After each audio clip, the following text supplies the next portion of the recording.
Darren Cole and Imani Wells had a love that turned heads. A connection so seamless, so magnetic, that it felt like destiny. She was the type of woman who commanded attention without trying. Their house was a warm and inviting place where newlyweds built dreams. To friends and family, they were the couple everyone admired. Strong, committed, the embodiment of a love story that seemed meant to be. They met on a humid summer night in Atlanta, drawn together at a charity gala for at-risk youth. Their encounter felt almost fated, a moment charged with possibility, electric and unshakable. A glance across the room, a lingering touch, a connection neither of them could ignore. And in that instant, everything changed. Darren, 33, carried himself with quiet confidence. A respected electrician, he was known for his unwavering sense of duty, his faith, and his devotion to family. Raised in a strict religious household, he believed in tradition, in honor, in forever. Imani was mesmerizing, poised, radiant, and effortlessly captivating. A sought-after hairstylist in Atlanta's elite circles, she had a presence that turned heads. And Darren, from the moment he met her, he was gone. Their love moved quickly, some would say too quickly. Within months, Imani was no longer just his girlfriend. She had become inseparable from his world, woven into his life and home. She met his mother, won over his siblings, and became a fixture at Sunday dinners, seamlessly slipping into the rhythm of his world. So when Darren proposed, no one batted an eye. Neither did Imani. With tears in her eyes, she whispered, "Yes." To the outside world, it was a dream unfolding, a picture-perfect romance on the brink of its happily ever after. But fairy tales aren't real.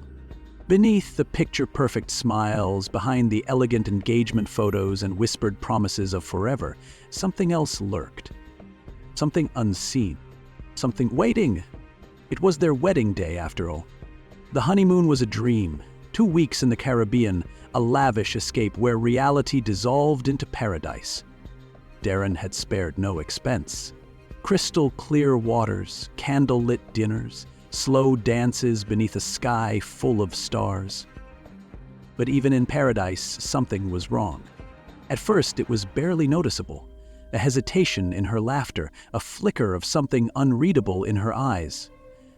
Some nights, Darren would wake to find her standing alone by the balcony, motionless, bathed in moonlight, staring at the endless ocean as if searching for answers. Her expression was unreadable, her thoughts locked behind an invisible wall. "Hey," he whispered one night, stepping behind her, wrapping his arms around her waist. "What's wrong?" She turned slightly, forcing a smile, a careful mask that never quite reached her eyes. "Don't worry about me, baby. It's just stress. I'm just tired." And for a while, Darren let himself believe her. But deep down, something had shifted. A whisper in the back of his mind, a quiet warning he couldn't shake. Something was wrong. When they returned home, they settled into their new life in a quiet suburban neighborhood just outside Atlanta. Their house was small but warm, a place meant for building dreams. Darren threw himself into work, picking up extra jobs, fixing up the house, doing everything a devoted husband should. Imani, meanwhile, buried herself in her beauty business, spending longer hours at the salon, staying out later than she used to. To anyone on the outside, they were just another happy couple, adjusting to married life. But appearances lie, because beneath that carefully crafted illusion, something dark was taking shape. A secret, a hidden truth so terrifying, so unthinkable, that it would lead to one of the most gruesome crimes Atlanta had ever seen. A crime so brutal, so incomprehensible, that it would haunt even the most hardened detectives for years. And it all started with one horrifying discovery. Darren Cole had everything he'd ever wanted. A beautiful wife, a stable home, a future that seemed full of promise. But as the months passed, that promise began to feel like a mirage. At first, the changes in Imani were almost imperceptible, small things that Darren could explain away if he tried hard enough. She started guarding her phone, clutching it tighter, keeping it face down, locking it the second he walked into the room. Then came the late nights, the unexplained absences. She would say she was working late, but when Darren stopped by her salon, it was dark, empty. The excuses piled up, meetings with friends he'd never heard of, secretive phone calls in hushed tones, money missing from their joint account with no explanation. Darren tried to ignore it, to convince himself he was imagining things. Marriage isn't perfect, he reminded himself. But doubt gnawed at him, and when they were together, it felt different. The intimacy was rare, and when it did happen, it felt mechanical, cold. Imani would turn away afterward, eyes fixed on the ceiling, lost in thoughts she never voiced. Some nights, Darren caught her watching him, a strange tension in her eyes, as if she was searching for the right words but couldn't find them. Once, in the dim glow of their bedroom, she opened her mouth, then closed it again, her throat working around an unspoken truth. He didn't press, but maybe he should have. And then, one night, everything fell apart. Darren had never been the type to pry. He believed in trust, in honesty, in the kind of love that didn't require secrets. But trust was slipping through his fingers like sand. And when he finally gave in to suspicion, what he found would shatter everything. That night, while Imani was out with friends, Darren did the one thing he had sworn he'd never do. He violated her trust. His fingers hesitated on the closet handle, his pulse drumming in his ears. The hinges groaned softly, as if the door itself was warning him to turn back. At first, everything looked ordinary. Too ordinary. The neatly folded sweaters, the perfume bottles, the rows of pristine, untouched shoes. Nothing out of place. But then, tucked beneath a pile of handbags, something caught his eye. A small, unmarked box. His hands trembled as he pulled out the small, unmarked box. The lid lifted. A birth certificate. Not Imani Wells, Isaiah Wells. Darren's breath caught in his throat. The world around him seemed to shift, tilting on an axis he hadn't even known existed. His hands trembled as he flipped through the stack of documents, medical records, surgeon notes, transition documents. Each piece of paper confirmed what his mind refused to process. Imani had been born male. The truth hit him like a physical blow, a weight crushing his chest. His entire reality, their reality, was a carefully constructed lie. How long had she planned to never tell him? Had she ever planned to tell him at all? Every moment between them, their first kiss, their whispered late-night conversations, their wedding vows, felt like shattered fragments of a life that had never truly existed. His vision blurred, his grip tightening around the fragile papers as if they alone could anchor him to reality. And then, as rage coiled in his chest like a serpent preparing to strike, he realized one terrifying fact. This was only the beginning. Darren sat frozen in their dimly lit bedroom, the incriminating documents spread before him like a meticulously arranged crime scene. Only this time, he wasn't the detective. He was the victim. His hands were locked into fists, knuckles ghostly white, the silence stretched, thick and suffocating. Then, the soft click of the front door unlocking. Footsteps, a pause, a hesitation, as if Imani could already sense the shift in the air, and then her shadow in the doorway. At first, she didn't notice, didn't see the papers, but then her gaze lowered, and everything changed. The color drained from her face. Her grip on the doorknob tightened, her knuckles whitening, like she was about to run. Darren lifted the birth certificate between two fingers, his voice eerily calm. "You lied to me." Imani's lips parted, but no words came. He took a step forward, slow, deliberate, the papers crumpling slightly in his grip. "Who are you?"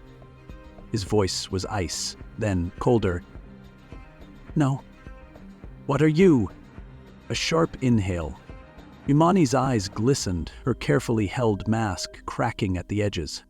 "Marcus, please," she whispered, her voice fragile. "I was going to tell you, I swear I was, but I didn't know how."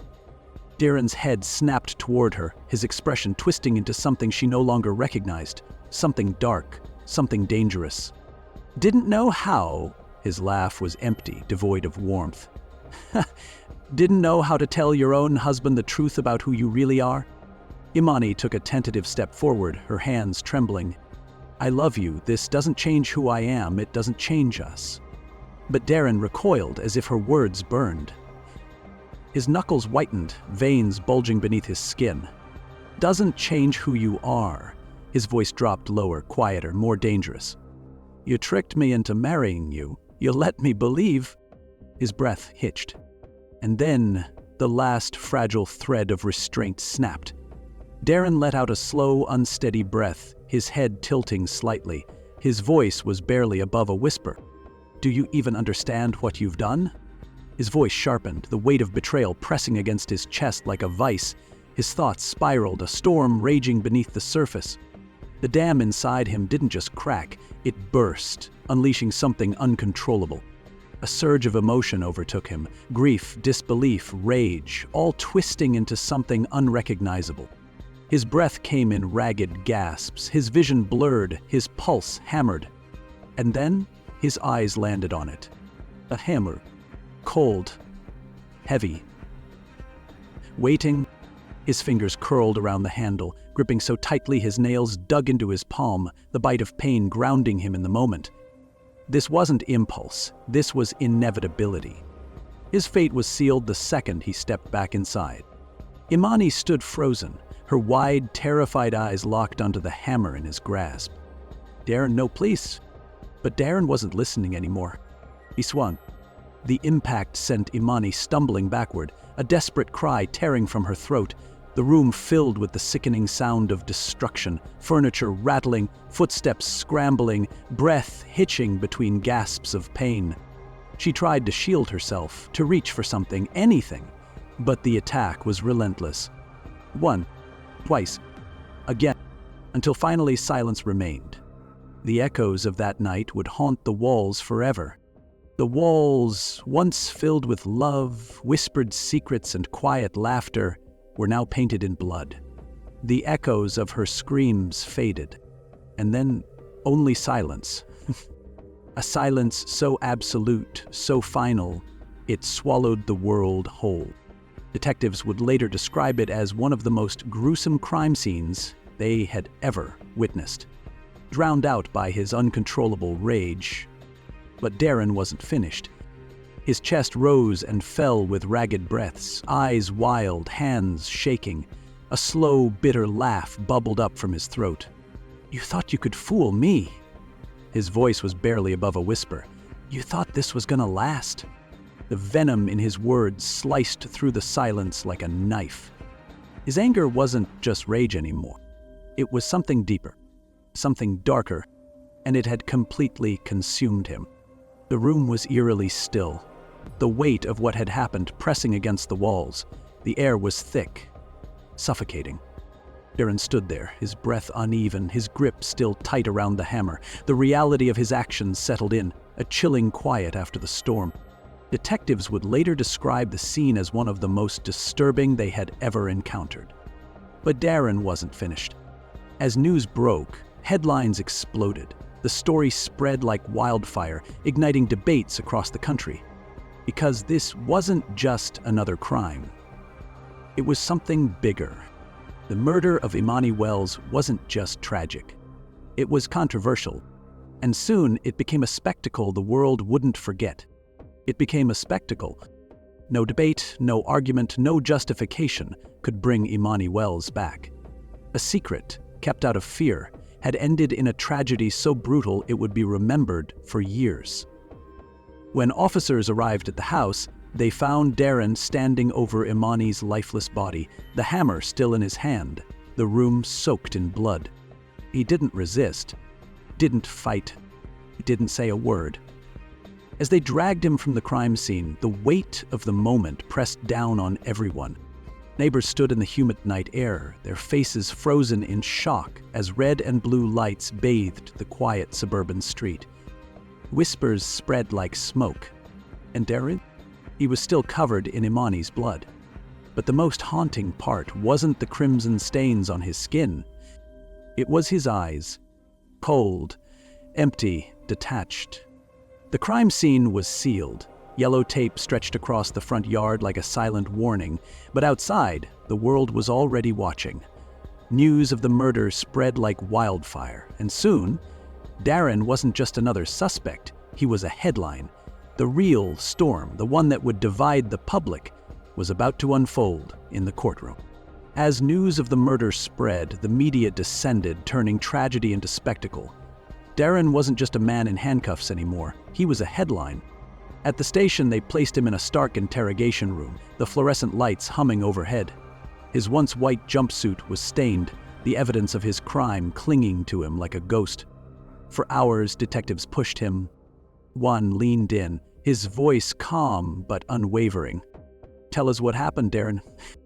A long silence. "Walk us through that night." Darren stared at the table, his jaw tight. The detective exhaled, adjusting his notepad. "We know there was an argument. Things got heated." A pause. A carefully chosen moment to let the weight of the statement settle. "Did you mean for it to go that far?" The words lingered in the air, inviting Darren to fill the silence. For the first time, Darren spoke. His voice was barely a whisper. I didn't know what I was doing." His hollow eyes flickered upward, meeting the detective's unflinching stare. "She lied to me. She wasn't who she said she was." The detective's jaw tightened. "So you beat her to death? Mutilated her? Darren, do you even realize what you've done?" Darren looked down. Silent. The truth was clear. Something inside him had shattered. His mind, twisted by rage, betrayal, and deep-seated insecurity, had turned him into a killer. And now there was no turning back. The case exploded in the media, not just because of the gruesome crime, but because of the controversy surrounding Imani's past. News channels debated it relentlessly. Was this an act of blind rage, or was it something darker, an act of hate? Discussions spread across the country about gender identity, trust in relationships, and the line between secrets and deception. Darren's legal team crafted their defense around emotional distress. They argued that the revelation had broken him, sending him into a state of temporary insanity, that the shock had driven him past reason. But the prosecution painted a different picture. They showed the jury the evidence. The blood-stained hammer, the walls streaked with crimson, the brutal autopsy photos of a woman who had suffered at the hands of the man who vowed to love her. The jury sat in, and then came the moment that broke the courtroom. Imani's mother took the stand. Her hands trembled as she clutched a framed photo of her daughter, her voice cracking under the weight of her grief. "She just wanted to be loved," she whispered. And instead, she was murdered. A heavy silence settled over the courtroom, suffocating, absolute. In that moment, Darren's feelings no longer mattered. Their eyes were filled with pain, with loss, with something deeper than rage. During the courtroom scene, after Imani's mother speaks, "Some wounds don't heal, some truths don't fade."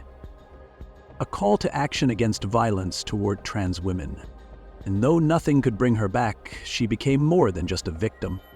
She became a symbol, a painful reminder of the cost some pay just for existing. Because love should never be a death sentence, but for Imani, it was. Love true crime? Want more intense, gripping stories? Hit that like button, subscribe, and turn on notifications so you never miss an episode.